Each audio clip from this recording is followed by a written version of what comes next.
नमस्कार, सत श्री अकाल, वाहेगुरु, जय श्री राम, आदाब और मेरे सभी साथियों को प्यार भरा नमस्कार। तो ये आप सामने बिल्डिंग देख रहे हैं, दिस इज न्यू टूंडला। अब ये न्यू टूंडला क्या है, डीएफसीसी क्या है, डीएफसीसी आईएल क्या है, ईडीएफसी क्या है, डब्ल्यूडीएफसी क्या है और ये क्यों बनाया गया और ये क्यों आईआर से अलग है। तो बहुत सारी बातें हैं जो आज मैं आपसे करना चाहता हूँ और आपको बताना चाहता हूँ कि इस डीएफसीसी आईएल को, मतलब डीएफसीसी को बनाने का मेन उद्देश्य क्या है और ये क्यों बनाया गया है। तो बहुत सारी चीज़ें हैं। तो आज जो हमारी वर्किंग है वो आज हमारी डीएफसीसी में ही रहने वाली है। तो आज मैं आपको अच्छे से बता पाऊँगा कि डीएफसीसी क्या है, किस तरीके से इसकी वर्किंग है, कैसे इसकी वर्किंग है, कैसे कहाँ कितनी दूरी पे स्टेशन है, क्योंकि इसकी एक और खासियत है डीएफसीसी की, वो भी हम आपको बताएंगे। तो बहुत सारी चीज़ें आज आप इस वीडियो में आपको पता चलेगा इस डीएफसीसी की इम्पोर्टेंस के बारे में। तो चलिए फिर स्टार्ट करते हैं ये अपनी जर्नी और आपको ले चलते हैं सीधे डीएफसीसी आईएल के इस अनोखे सफर पे।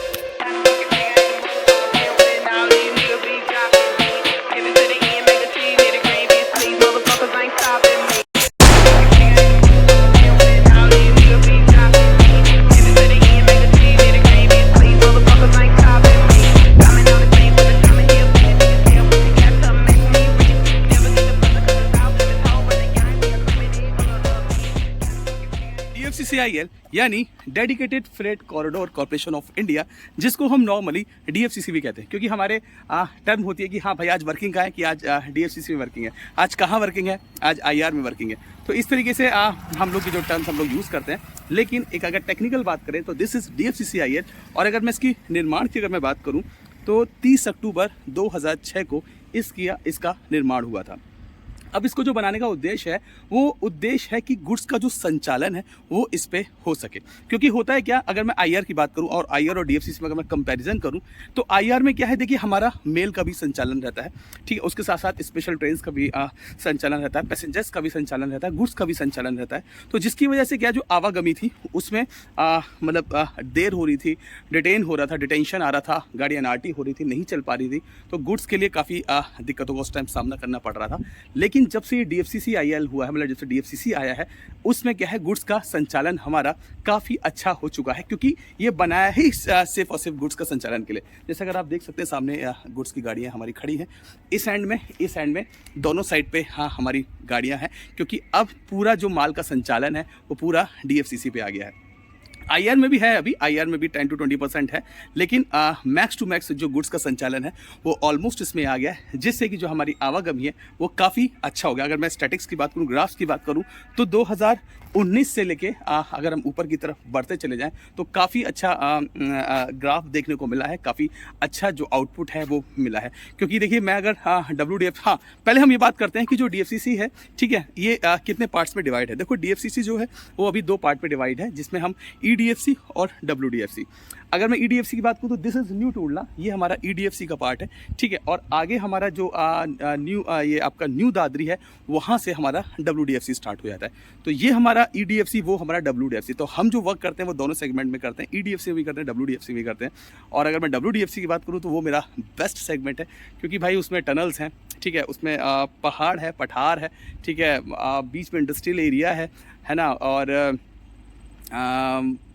माउंटेन्स है, मतलब काफ़ी अच्छा व्यू है। मतलब एक तरीके जन्नत जैसा फील होता है जब हम डब्ल्यूडीएफसी जाते हैं। हमने न्यू दादरी से जब हम अटेली और रेवाड़ी और फुलेरा तक जाते हैं तो एक बहुत ही अच्छा अनुभव होता है। अगर हम इधर की बात करें तो this is the plane segment, ये हमारा प्लेन है। तो इसमें क्या है, इसमें एकदम स्मूथली हमारी गाड़ियाँ चलती रहती हैं।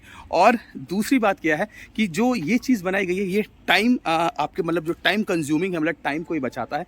क्योंकि इसमें क्या है, देखिए जैसे दिस इज़ न्यू टूंडला। अब न्यू टूंडला से जो अगला हम बढ़ेंगे इधर डाउन में बढ़ेंगे तो हमारा जो स्टेशन आएगा वो आएगा हमारा न्यू मक्खनपुर, ठीक है, उसके बाद न्यू बधान। और अगर इधर हम बढ़ते हैं तो आपका आएगा न्यू हाथरस, न्यू दाऊदगांव। तो काफ़ी दूरी पे स्टेशंस बनाए गए। सीधे चलते हैं सेक्शन में और आपको दिखाते हैं डीएफसीसी आईएल की कुछ खास चीज़ें।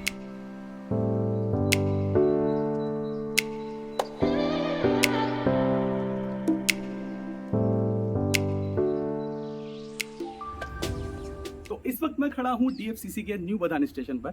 और अगर मैं इस स्टेशन की पोजीशन की बात करूँ न्यू टूंडला से, मतलब अगर मैं डाउन की डायरेक्शन में आ रहा हूँ, तब मैं अगर इसको डिफाइन करूँ तो न्यू टूंडला से पहला स्टेशन पड़ता है हमारा न्यू मक्खनपुर, और न्यू मक्खनपुर के बाद पड़ता है हमारा न्यू बदान, जहाँ पे इस वक्त हम हैं। लेकिन अगर हम इसको आईआर से कंपैरिजन करें, क्योंकि जो वीडियो है ये आईआर और डीएफसीसी दोनों को रिप्रेजेंट कर रही है, दोनों एक दूसरे से कैसे अलग है इसको रिप्रेजेंट कर रही है, कैसे गुड्स का संचालन होता है इसको रिप्रेजेंट कर रहा है, प्लस क्यों इसे बनाया गया इसको रिप्रेजेंट कर रहा है। तो आपको जानना बहुत ज़रूरी है कि क्यों डीएफसीसी और आईआर से अलग है और क्यों आईआर डीएफसीसी से अलग है, तो इसको जानना आपके लिए बहुत ज़रूरी है। तो चलिए अब हम फिलहाल आईआर पे आते हैं। अगर हम आईआर में फिर से डाउन की तरफ चलें टूंडला से, तो पहला हमारा पड़ेगा हिरन गांव, फिर हमारा पड़ेगा फिरोजाबाद, फिर हमारा पड़ेगा मक्खनपुर, मक्खनपुर के बाद पड़ेगा शिकोहाबाद, शिकोहाबाद के बाद पड़ेगा कौरारा और कौरारा के बाद पड़ेगा बदान। यानी आईआर में इतने स्टेशन है लेकिन डीएफसीसी में इतने कम स्टेशन क्यों, इस पर हम लोग बात करते हैं। देखिए आईआर में संचालन होता है, होता चला आया है, गुड्स का संचालन होता चला है, मेल पैसेंजर स्पेशल सारी ट्रेनों का संचालन होता चला है और अभी भी हो रहा है। लेकिन गुड्स का संचालन और जब सब संचालन होते थे उस टाइम पे काफ़ी दिक्कतें होती थी, क्योंकि एक टाइम पे एक ही मूवमेंट हो सकता है, या तो आप मेल पैसेंजर स्पेशल ट्रेन का मूवमेंट हो सकता है या फिर गुड्स का हो सकता है। तो इसी वजह से इसी चीज़ को ध्यान में रखते हुए डीएफसीसीआईएल की 30 अक्टूबर 2006 को डीएफसीसी आईएल का इसकी स्थापना की गई थी और इसकी स्थापना सिर्फ और सिर्फ इसलिए की गई थी ताकि गुड्स का संचालन हो सके। ठीक है, ये जैसे कि मैं आपको पहले ही बता चुका हूँ। अब हम बात कर रहे हैं कि ये जो स्टेशंस का जो गैप है, डीएफसीसी में इतने स्टेशंस का गैप क्यों रखा गया, इतने लॉन्ग गैप्स क्यों रखे गए, जबकि आईआर में ऐसा नहीं है। देखिए डीएफसीसी में इसलिए रखा गया क्योंकि डीएफसीसी की ये सोच थी कि जब भी हम इसमें गुड्स का संचालन करेंगे तो एक साथ 2 ट्रेनों को या 3 ट्रेनों को हम एक साथ मूव कराएंगे, जिससे कि हमारा समय का बचत हो सके और टाइमली रहते हुए हमारा गुड्स का संचालन सोर्स टू डेस्टिनेशन हो सके। इसी वजह से ये कम स्टेशन, मतलब ये लॉन्ग गैप रखे गए, कम स्टेशन बनाए गए ताकि गुड्स का संचालन कंटिन्यू फॉर्म में होता चला जाए और गाड़ियों का, क्योंकि डिस्टेंस भी गाड़ी की लंबी हो जाएगी तो ईजिली हमारे यहाँ की लॉन्ग लूप्स रहती हैं और मेन लाइन भी लॉन्ग्स रहती है, तो उसी वजह से संचालन होता रहा। क्योंकि अगर कम डिस्टेंस पे स्टेशन होंगे तो गाड़ी आएगी, रुकेगी, चलेगी, तो उसमें टाइम जाएगा। इसी वजह से लॉन्ग डिस्टेंस में ताकि गाड़ी चले और लॉन्ग डिस्टेंस कवर होते हुए पहुंचे, क्योंकि एक ही गाड़ी को स्टेशन पे रुकने में अच्छा खासा समय लग जाता है, क्योंकि वो स्लो होती है, दैन रुकती है, दैन स्टार्ट करती है, दैन पिकअप करती है, दैन जाती है, तो काफ़ी सारा उसमें मार्जिन चला जाता है। इसी वजह से लॉन्ग डिस्टेंस पे स्टेशन रखे गए ताकि गुड्स का संचालन ईजिली फॉर्म में होता चला जाए। तो ये एक डीएफसीसी की इम्पोर्टेंस है कि इसमें गुड्स का संचालन हो सके। जैसे कि मैं आपको बताऊं, अभी मैं रिसेंटली अब हम थोड़ा सा पार्ट्स की बात करें, डब्ल्यूडीएफसी ईडीएफसी। देखिए जैसे कि हम अभी इस सेक्शंस में काफ़ी मैक्स टू मैक्स काम हो चुका है, बाकी काम हो रहा है, ठीक है, धीरे धीरे हो रहा है। लेकिन एक सवाल ये उठता है, क्या आईआर डीएफसी आपस में एक दूसरे से कनेक्ट है? हाँ बिल्कुल कनेक्ट है। जैसे कि मैं न्यू बधान स्टेशन पे हूँ, जब डीएफसीसी की स्टार्टिंग हुई थी और जब डीएफसीसी में ट्रेन का आना हुआ था, तो यहाँ बराबर में एक बधान स्टेशन है, ठीक है, आईआर का, और ये न्यू बधान है डीएफसीसी का।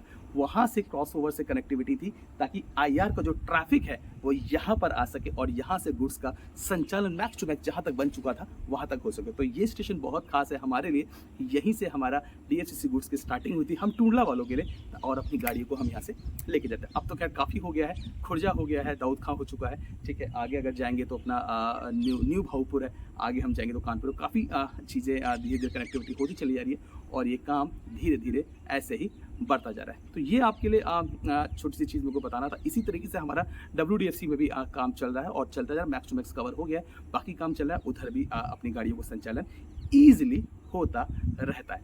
तो मैं आपको बता रहा था कि जब मैं गया था उधर डीएफसीसी में गया था, जब मैं डब्ल्यूडीएफसी में गया था, ठीक है, तो वहाँ पर क्या है कि ना कि जो अब हमारे यहाँ जो ट्रांसपोर्ट है ना, जैसे ट्रक है और ट्रैक्टर्स हैं, ठीक है, कंटेनर्स हैं, मैक्स हैं, इकोज हैं, ये भी अब डीएफसीसी की हेल्प से अपने सोर्स डेस्टिनेशन जाती हैं। मतलब अगर देखा जाए तो ट्रांसपोर्ट की में भी काफ़ी सहायता मिल रही है हमारे डीएफसीसी से, गुड्स में काफ़ी सहायता मिल रही है डीएफसीसी से, और भी आने वाले समय में और भी बहुत सारी सुविधाएं मिलेंगी। तो बहुत अच्छा ये इनिशिएटिव है, बहुत अच्छी चीज़ है ये डीएफसीसी, जिससे गुड्स का संचालन ईजिली फॉर्म में होता चला है। और इसका जो मेन रेट जाता है वो हमारी इंडियन रेलवेज को जाता है, इंडियन गवर्नमेंट को जाता है, जो इतना बड़ा उन्होंने ये फैसला, इतना बड़ा प्रोजेक्ट उन्होंने बनाया और अपना जो भी हमारा संचालन है उसको स्मूथली होते चलाता है। तो थैंक यू सो मच। बस आप लोगों को यही मुझे बताना था आईआर और डीएफसीसी के बारे में, ठीक है। आईआर मैंने आपको बता चुका हूँ, डीएफसीसी में आपको बता चुका हूँ, डीएफसीसी की इंपॉर्टेंस में आपको बता चुका हूँ, कनेक्टिविटी बता चुका हूँ। बीच में आरएफओ भी हमने एक बार कवर किया था। आरएफओ होता है रेल फ्लाईओवर, जो जैसे अगर हम आपको बात करें तो आप सर्च भी कर सकते हैं। एक हमारा दादरी में है जो हम लोगों ने जिसको मैंने कवर किया था, आप देख सकते हैं मेरी वीडियोज़ में। वो क्या था कि जो हमारे आईआर के ट्रैफिक को बाय फ्लाई ओवर हम डीएफसीसी में लेकर आए, जिससे कि हमारा जो टाइम है वो बच जाए, और जो ताकि मेल अगर बीच में रनिंग कर रही है तो ऊपर से अपन लोग आ जाते हैं, ड्राइवर से आ जाते हैं। तो ये भी एक बहुत बड़ा इनिशिएटिव है RFO का, जिससे कि हमारे गुड्स का संचालन ईजिली होता है, समय की बचत होती है और टाइमली चीज़ें अपने डेस्टिनेशन तक पहुंच जाती है। तो बहुत अच्छी चीज़ है DFC dedicated freight corridor corporation of India. इसी तरीके से इनिशिएट हमारी रेलवे, हमारी गवर्नमेंट लेती रहे, ताकि हमारा रेल का संचालन जो है वो स्मूथली और ऐसे ही चलता रहे। तो थैंक यू सो मच, बस आपको यही बताना था। बाकी आप एक बात और देख लीजिए, दिस इज DFCC और ये है हमारा प्यारा सा यार्ड न्यू बधान का। देखो, अगर देखो वहाँ से IR से गाड़ी पास हो रही है, ठीक है। ये हमारा जो सेक्शन है सामने, ये हमारा DFCC का है, उसके जस्ट बराबर में वो हमारा IR है। तो यहाँ पर दोनों चीज़ें आपके सामने हैं। मैं आप लोगों को दिखाता हूँ, ये आप देख रहे हैं सामने हमारा IR है, ठीक है, जहाँ से ये मेल पास हो रही है, आप देख सकते हैं, ठीक है। क्लियर विजन हो गया, यस। तो ये हमारा IR सेक्शन है, ठीक है, और ये हमारा DFCC है, मतलब EDFC का सेक्शन है, वो हमारा IR का सेक्शन है। अब IR में आराम से हमारा मेल का संचालन ईजिली चल रहा है, ठीक है, और यहाँ से हमारा आराम से जो हमारे गुड्स है उसका संचालन चल रहा है। तो बस यही है कि DFCC जो बनाया गया सिर्फ और सिर्फ इसलिए बनाया गया ताकि इसमें ईजिली हमारा मेल का, हमारा गुड्स का संचालन हो सके, और IR में जैसे पहले से चला आ रहा है हमारा संचालन, वैसा ही उसमें होता है। बस ये है कि वहाँ पर गुड्स का ट्रैफिक कम होके सारा ट्रैफिक हमारा DFCC पे आ गया है, और DFCC उस बाहर को लिए ट्रैवल और यात्राएं और संचालन किए जा रहा है। तो बहुत अच्छी बात है, बहुत अच्छा इनिशिएटिव है DFCC का। तो बस ये एक छोटा सा वीडियो था, एक छोटा सा कंपैरिजन था, छोटी सी इंपॉर्टेंस थी जो आपको बतानी थी। तो बस थैंक यू सो मच, आपको ये बताना था, और आप एक बार फिर से देख लीजिए, दिस इज न्यू बधान, और ये हमारे यहाँ का प्यारा सा सेक्शन। तो चलिए फिर, तो ठीक है, फिर मिलते हैं नए ब्लॉग नेक्स्ट स्टोरी। तो बड़ी सरकारी मुद्दे, तब तक जय हिंद, जय भारत, नमस्कार। और एक छोटी सी अपडेट और है, वो मैं आपको नेक्स्ट वीडियो बताऊँगा। मैंने आप लोगों के लिए कुछ प्लान किया है, कुछ चीज़ मेरे पास है जो मुझे आप लोगों को देना है, तो बस, और वो आप लोगों के लिए बहुत काम आने वाली है। तो वो हम आपको नेक्स्ट वीडियो में करेंगे। पहले मैं अपने कुछ साथियों से और बात कर लूँ कि किस तरीके से करना है, क्योंकि जो मैं चाहता हूँ, जो मेरे पास पोटेंशियल है, जो मेरे पास चीज़ें हैं, वो मैं आप लोगों तक पहुँचाऊँ। फिजिकल चीज़ें भी हो सकती हैं, हो सकता है मेरा स्टडी मटेरियल हो, तो बहुत सारी चीज़ें हो सकती है। तो बस बने रहिए, और किस तरीके से आप तक पहुँचाना है, कैसे क्या करना है, बहुत सारी चीज़ें तो अगली वीडियो में बात करेंगे। चलो ठीक है, बाय बाय, टेक केयर। तो आप इस वीडियो को देखिए, बाय बाय। तो मिलते हैं नए ब्लॉग नेक्स्ट स्टोरी से। तो बने रहिए सरकारी मुद्दों से। तब तक जय हिंद, जय भारत, नमस्कार। बस अपना प्यार बनाए रखिए, और मिलते हैं आपको अगली वीडियो में। Bye bye, take care.